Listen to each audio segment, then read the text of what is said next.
బలవంతుడైన దేవుడు నీ ప్రతి పనిలో ఆయన పూనుకొని నీకు అత్యధికమైన విజయాన్ని అనుగ్రహిస్తాడు.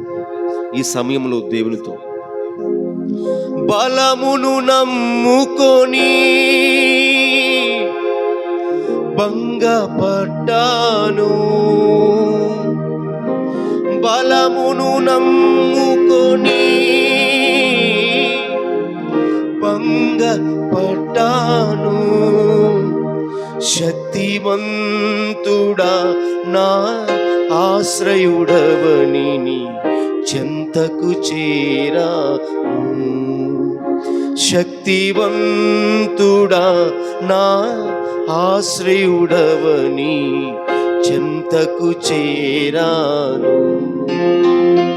యేసు నీవే ఆధారము, యేసు నీవే నా ప్రాణము, యేసు నీవే ఆధారము, యేసు నీవే నా ప్రాణము.